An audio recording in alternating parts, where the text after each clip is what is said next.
What up YouTube, it's Misery Hates Company. In this video, I want to talk about Moon Knight. Moon Knight is a very new companion that just came to the game in the form of being a special companion. It's also a pretty decent show actually on Disney Plus right now. You should check it out because it's actually worth a watch. But he just came to the game and there's not a lot of people talking about him. And I do think that we should be. There's a few reasons for that, and I don't want to waste your time, so let's jump straight into this video. Okay, so Moon Knight as a whole, like I said, is a brand new companion. He is a special companion. There's a bunch of different events that you can get him right now. Let's actually look at those first before we jump into him as a companion. So we do have this event right here, which is a 7-day check-in. You get these crafting materials for the craft event, which we'll get into in a second. And at the 7th day, which for me is tomorrow, you do get a companion shard, acquired one of the following. So you either get Moon Knight, a companion summon ticket, or an upgrade companion upgrade item, which you're probably going to get one of the last two and not Moon Knight, but it's worth noting that you could get him here. There's also the craft event itself, which I've reviewed in a short. You can actually get all of these same items or some of the upgrade material for your companions. Also, the training event is a great way of getting those same crafting material and that same new Moon treasure box that has a chance of getting Moon Knight or the companion summon ticket. We have the companion event, which is definitely for, in my opinion, whales, but as a free-to-play, if you just summon 10 companions during this event, for which the last 15 days at the time of this recording, you do get one of the Moon Knights. So you actually get one full level 1-star Moon Knight. So that's how you can unlock him for free-to-play, again, if you've been saving your companion summon tickets. Now, the reason I say this is kind of not for free-to-play in general is that if you summon him 100 times, if you summon 100 companions, so 10 pulls basically, you actually get a 3-star of Moon Knight, which is very valuable in my opinion. As you can see, I'm not far at all. I only have 20 pulls, which is 2 10 pulls, and I'm not anywhere near getting 100, but that's actually really worth it. That's a ton that's a ton of Moon Knight, I'm gonna be honest. So again, this is another way of getting at least Moon Knight unlocked, is just getting the premium battle pass. Now, the other way is if you have been saving your companion summon or draws, if you go to the companion tab, we do have for 15 more days a banner that allows us a higher % chance of getting Moon Knight. Oops, that's not the right one. So it looks like a 0.25% chance or 0.25% chance of getting a 3-star, 0.75% chance of getting Moon Knight at a 2-star, and a 3% chance of getting Moon Knight and a 1-star. So it's not a lot, not a very high percentage chance, but again, it is a increased chance compared to what it would be.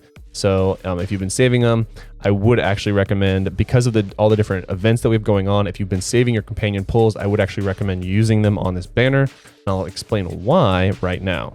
So Moon Knight, like I said, is pretty unique. So if you look at his stats, so his attack, and this is a level 30 3-star, is incredibly high. This is nuts compared to, let's use Baron Mordor, for example. So Baron Mordor is at 246 attack, and Moon Knight is at 273, which is a pretty noticeable difference for a 10 level and 3-star compared to a 4-star. His defense is notably incredibly low, and his HP is actually pretty below average as well. But what you're getting is just flat attack. So if you want to use Moon Knight as an equipped companion over here, then it actually is semi worth it, because you're getting his collection stat is attack, and then if you just use as an equipped, again only at level 3, he does have very high flat attack, which would net you a higher amount of power if that's necessary for you to maybe get into the next alliance raid with one of your ults. So consider that.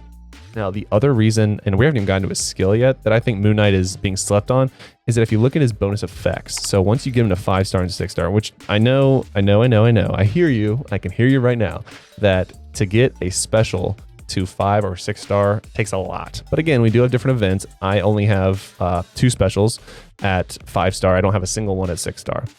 But again, just for argument's sake, you're going to get 2.25% attack at the 5-star, and then you're going to get 4.5% attack at the 6-star. That's a ton of just percent attack that's going to help you a great deal. And literally anything. And that's just for having him equipped. You don't even have to use his skill.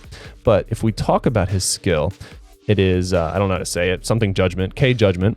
But it has a pretty high cooldown of 39 seconds. It applies a dot, which is damage over time, DOT, damage over time, for 6 seconds when the skill lands, applies damage relative to 25% of attack per second, and then blinds for 1 second at 1.07 seconds after 6 seconds when the skill lands. So after it ticks for 6 seconds, if the target is still alive, and the only reason I say that is Omega War, in case that target gets blown up, he's not going to get blind. Or if you're just using this on PvE, if the target dies, obviously you don't get the blind off.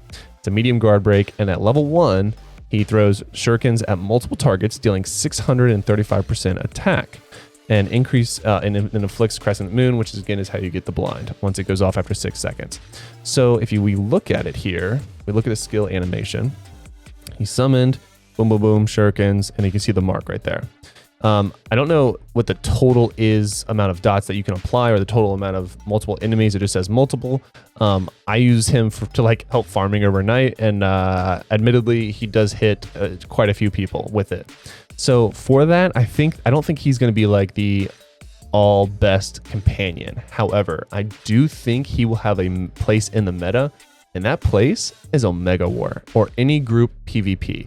So if you do have a very active alliance in Dark Zone, then you would definitely want to use Moon Knight for that, because you're going to be applying a blind and just a damage over time on a lot of different people. This is obviously good for Omega War. This is obviously good for Alliance Wars, which is fantastic. So I actually think that Moon Knight will grow in popularity and will actually be used by a lot of people in these group settings, whereas Hulk is still a fantastic option for Dimension Duel. In fact, he's borderline just required for Dimension Duels at this point. Like, he is busted good. He just demands the respect being coming down quite literally, because he provokes the enemy. People are learning how to deal with him. You literally just run around until he is done. But nonetheless, I do think Moon Knight will be the meta for multi-fights or even group scenarios for PvP. I do hope this video helped you guys, because I think a lot of people should be using Moon Knight, or at least passively working on him. He does do a ton of damage, or at least has the potential to, and has a great potential of giving you a ton of attack, just flat attack, even just for unlocking him.